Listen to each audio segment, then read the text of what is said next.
Hello friends, आप सभी का मेरे YouTube channel CG online classes में आप सभी का फिर से स्वागत है। आज की क्लास में हम डिस्कस करेंगे छत्तीसगढ़ का विशिष्ट अध्ययन के कुछ महत्वपूर्ण प्रश्न जो कि आपके आबकारी आरक्षक, प्रयोगशाला परिचालक और छत्तीसगढ़ पुलिस भर्ती इन सभी परीक्षाओं के लिए काफ़ी महत्वपूर्ण रहेंगे। अगर आपको मेरा वीडियो अच्छा लगे तो लाइक कर दीजिएगा और चैनल में रहे तो चैनल को भी सब्सक्राइब कर दीजिएगा।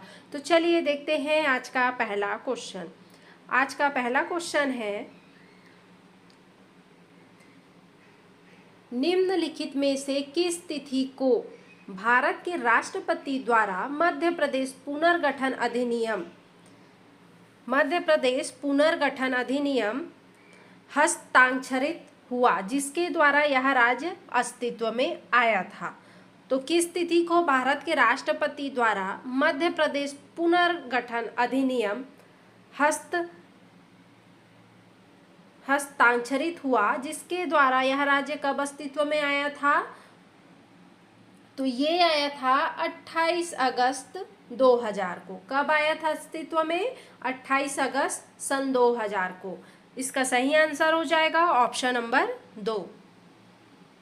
देखते हैं, मध्य प्रदेश पुनर्गठन अधिनियम सन 2000 को यह अधिनियम भारत की संसद द्वारा पारित किया गया। किसके द्वारा? भारत की संसद द्वारा यह अधिनियम जो है पारित किया गया, जिससे क्या किया गया? मध्य प्रदेश राज्य को विभाजित करके एक नया राज्य जो कि छत्तीसगढ़ बनाया गया। ठीक है, नेक्स्ट क्वेश्चन देखते हैं। छत्तीसगढ़ राज्य गठन के विधेयक पर भारत के राष्ट्रपति ने किस तिथि को हस्ताक्षर जो है किए थे? तो छत्तीसगढ़ राज्य गठन के विधेयक पर भारत के राष्ट्रपति ने किस तिथि को हस्ताक्षर किए थे? तो भारत के जो राष्ट्रपति हैं वो 25 अगस्त सन 2000 को छत्तीसगढ़ राज्य गठन के विधेयक पर जो है हस्ताक्षर किए थे। कब किए थे? 25 अगस्त सन 2000 को। देखते हैं, 25 अगस्त सन 2000 को तत्कालीन राष्ट्रपति KR नारायण ने मध्य प्रदेश पुनर्गठन राज्य अधिनियम का अनुमोदित किया और 1 नवंबर सन 2000 को भारतीय संविधान के अनुच्छेद 3 के तहत छत्तीसगढ़ राज्य की स्थापना हुई। छत्तीसगढ़ राज्य जो है देश का इस टाइम 26वां राज्य बना। कौन से अनुच्छेद के तहत? अनुच्छेद 3 के तहत छत्तीसगढ़ राज्य की स्थापना हुई थी। याद रखिएगा, 1 नवंबर सन 2000 को भारतीय संविधान के अनुच्छेद 3 के तहत। ठीक है, छत्तीसगढ़ जो है देश का 26वां राज्य बना था। नेक्स्ट क्वेश्चन देखते हैं, छत्तीसगढ़ का प्रथम स्वप्न दृष्टा व संकल्पनाकार किसे कहा जाता है? तो छत्तीसगढ़ का प्रथम स्वप्न दृष्टा व संकल्पनाकार कौन कहे जाते हैं? यहाँ पे ऑप्शन दिया गया है, डॉक्टर खूबचंद बघेल जी, दूसरा है फजल अली, तीसरा ऑप्शन है पंडित सुंदरलाल शर्मा जी, चौथा ऑप्शन है द्वारिका प्रसाद जी। तो छत्तीसगढ़ के जो प्रथम स्वप्न दृष्टा संकल्पनाकार जो कहे जाते हैं वो कहे जाते हैं पंडित सुंदरलाल शर्मा जी। याद रखिएगा, सही आंसर ऑप्शन नंबर 3 हो जाएगा। नेक्स्ट क्वेश्चन देखते हैं, रायपुर कमिश्नरी कब बना? कौन से सन में बना रायपुर कमिश्नरी? तो ये बना था 1862 में। कब बना था रायपुर कमिश्नरी? 1862 में। सही आंसर ऑप्शन नंबर ए हो जाएगा। नेक्स्ट क्वेश्चन देखते हैं, निम्नलिखित में से किस वर्ष इस राज्य के ब्रिटिश प्रदेशों को मध्य प्रांत के एक संभाग में सम्मिलित किया गया था? तो किस वर्ष जो है छत्तीसगढ़ राज्य के ब्रिटिश प्रदेशों को मध्य प्रांत के एक संभाग में सम्मिलित किया गया था? तो बताइए, ब्रिटिश प्रदेशों को जो है मध्य प्रांत के एक संभाग में सम्मिलित किया गया था, कौन सा वर्ष था? तो ये था 1862। सही आंसर ऑप्शन नंबर 2 हो जाएगा। नेक्स्ट क्वेश्चन देखते हैं, निम्नलिखित में से किस वर्ष छत्तीसगढ़ को मध्य प्रांत का प्रशासकीय संभाग बनाया गया था? तो निम्नलिखित में से किस वर्ष जो छत्तीसगढ़ को मध्य प्रांत का प्रशासकीय संभाग बनाया गया था? तो ये बनाया गया था 1862 को। छत्तीसगढ़ को मध्य प्रांत का प्रशासकीय संभाग 1862 में बनाया गया था। कब बनाया गया था? 1862 में मध्य प्रांत का प्रशासकीय संभाग। नेक्स्ट क्वेश्चन देखते हैं।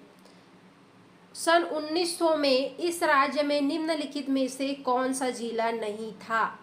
1900 में इस राज्य में कौन सा जिला नहीं था? ऑप्शन यहाँ पे दिया गया है। पहला ऑप्शन है रायपुर, दूसरा ऑप्शन है बिलासपुर, तीसरा ऑप्शन है दुर्ग और चौथा ऑप्शन है संबलपुर। तो सन 1900 में इस राज्य में निम्नलिखित में से कौन सा जिला नहीं था? तो जो दुर्ग जो जिला था वो सन 1900 में छत्तीसगढ़ जो राज्य का जिला नहीं था। दुर्ग जो बना है 1906 में बना हुआ है। तो सही आंसर ऑप्शन नंबर 3 हो जाएगा। नेक्स्ट क्वेश्चन देखते हैं। निम्नलिखित में से किस वर्ष इस राज्य के ब्रिटिश क्षेत्रों को मध्य प्रांत में समाहित किया गया था? तो किस वर्ष जो है इस राज्य के ब्रिटिश क्षेत्रों को मध्य प्रांत में समाहित किया गया था? तो जो 1830 है, 1830 ईस्वी है, तो ब्रिटिश क्षेत्रों को मध्य प्रांत में समाहित किया गया था। सही आंसर ऑप्शन नंबर 2 हो जाएगा। नेक्स्ट क्वेश्चन देखते हैं। मध्य प्रदेश, छत्तीसगढ़ और महाराष्ट्र के कुछ भागों को मिलाकर 1861 में निर्मित केंद्रीय प्रांतों की राजधानी है। तो मध्य प्रदेश, छत्तीसगढ़ और महाराष्ट्र के कुछ भागों को मिलाकर 1861 में निर्मित केंद्रीय जो प्रांतों की राजधानी है क्या थी? तो पहला ऑप्शन है संबलपुर, दूसरा ऑप्शन है रायपुर, तीसरा ऑप्शन है बिलासपुर और चौथा ऑप्शन है नागपुर। तो क्या हो जाएगा इसका सही आंसर? तो इसका सही आंसर हो जाएगा ऑप्शन नंबर 4 नागपुर। 1961 में निर्मित केंद्रीय प्रांतों की राजधानी है। नेक्स्ट क्वेश्चन देखते हैं। छत्तीसगढ़ का सर्वप्रथम स्वतः नक्शा कब बनाया गया था? तो छत्तीसगढ़ का सर्वप्रथम जो है स्वतः नक्शा कौन से सन में बनाया गया था? तो ये बनाया गया था 1905 में। याद रखिएगा, छत्तीसगढ़ का सर्वप्रथम स्वतः नक्शा 1905 में बनाया गया था। सही आंसर ऑप्शन नंबर 2 हो जाएगा। नेक्स्ट क्वेश्चन देखते हैं। 1905 में इनमें से किस जिले को ओडिशा में शामिल कर दिया गया था? यहाँ पे ऑप्शन आपके सामने दिया गया है। 1905 में किस जिले को ओडिशा में शामिल कर दिया गया था? पहला ऑप्शन है बलरामपुर, दूसरा ऑप्शन है संबलपुर, तीसरा है जसपुर और चौथा है कोरटपुर। तो कौन सा जिला है जिसको 1905 में ओडिशा में शामिल कर दिया गया था?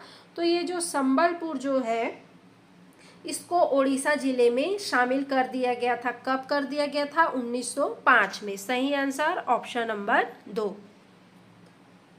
नेक्स्ट क्वेश्चन देखते हैं। दुर्ग जिले का गठन किस वर्ष हुआ है? अभी हम पढ़े थे ऊपर में, दुर्ग जिले का जो गठन है 1906 में हुआ है। सही आंसर ऑप्शन नंबर 2 हो जाएगा। नेक्स्ट क्वेश्चन देखते हैं। निम्नलिखित कथन को पढ़िए।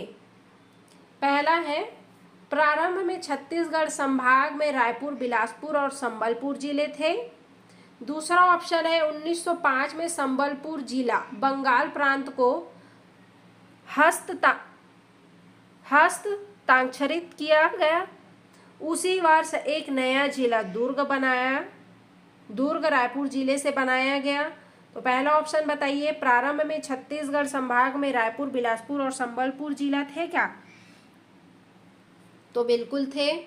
1905 में संबलपुर जिला बंगाल प्रांत को हस्ताक्षरित किया गया, बिल्कुल किया गया। तो सही आंसर क्या हो जाएगा? और उसी वर्ष एक नया जिला दुर्ग बना। दुर्ग तो 1906 में बना है ना, तो ये गलत हो जाएगा। तो सही आंसर हो जाएगा ऑप्शन नंबर बी, 1 व 2 सही है। नेक्स्ट क्वेश्चन देखते हैं। मध्य प्रदेश गठन के समय छत्तीसगढ़ में जिलों की संख्या कितनी थी? जब मध्य प्रदेश के गठन के समय जो है छत्तीसगढ़ में जिलों की संख्या कितनी थी? तो छत्तीसगढ़ में जो जिलों की संख्या थी वो 6 थी। मध्य प्रदेश गठन के समय छत्तीसगढ़ में जिलों की संख्या 6 थी। सही आंसर हो जाएगा ऑप्शन नंबर 3। नेक्स्ट क्वेश्चन देखते हैं, राजनांदगांव जिले की स्थापना कब हुई थी? राजनांदगांव जिले की जो स्थापना हुई थी 1973 में। कब हुई थी राजनांदगांव जिले की स्थापना? 1973 में हुई थी। सही आंसर ऑप्शन नंबर 3 हो जाएगा।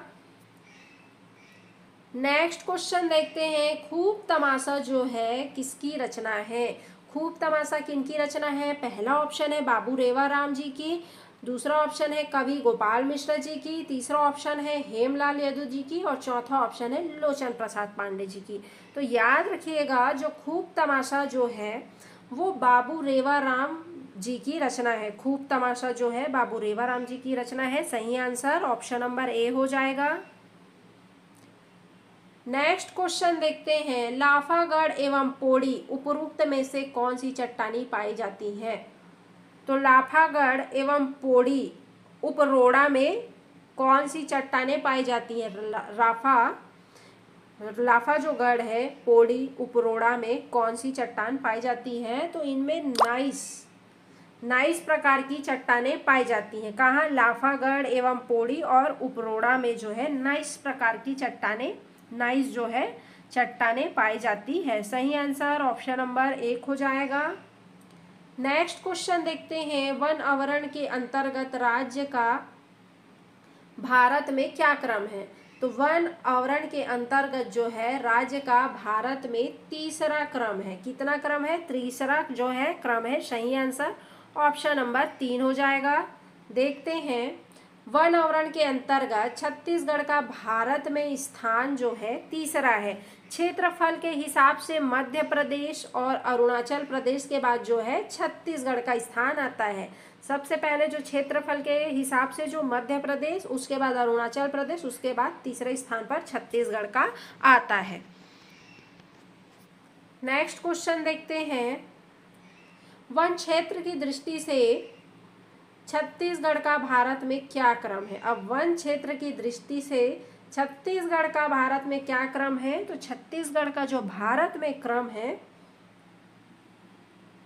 वो है तीसरा।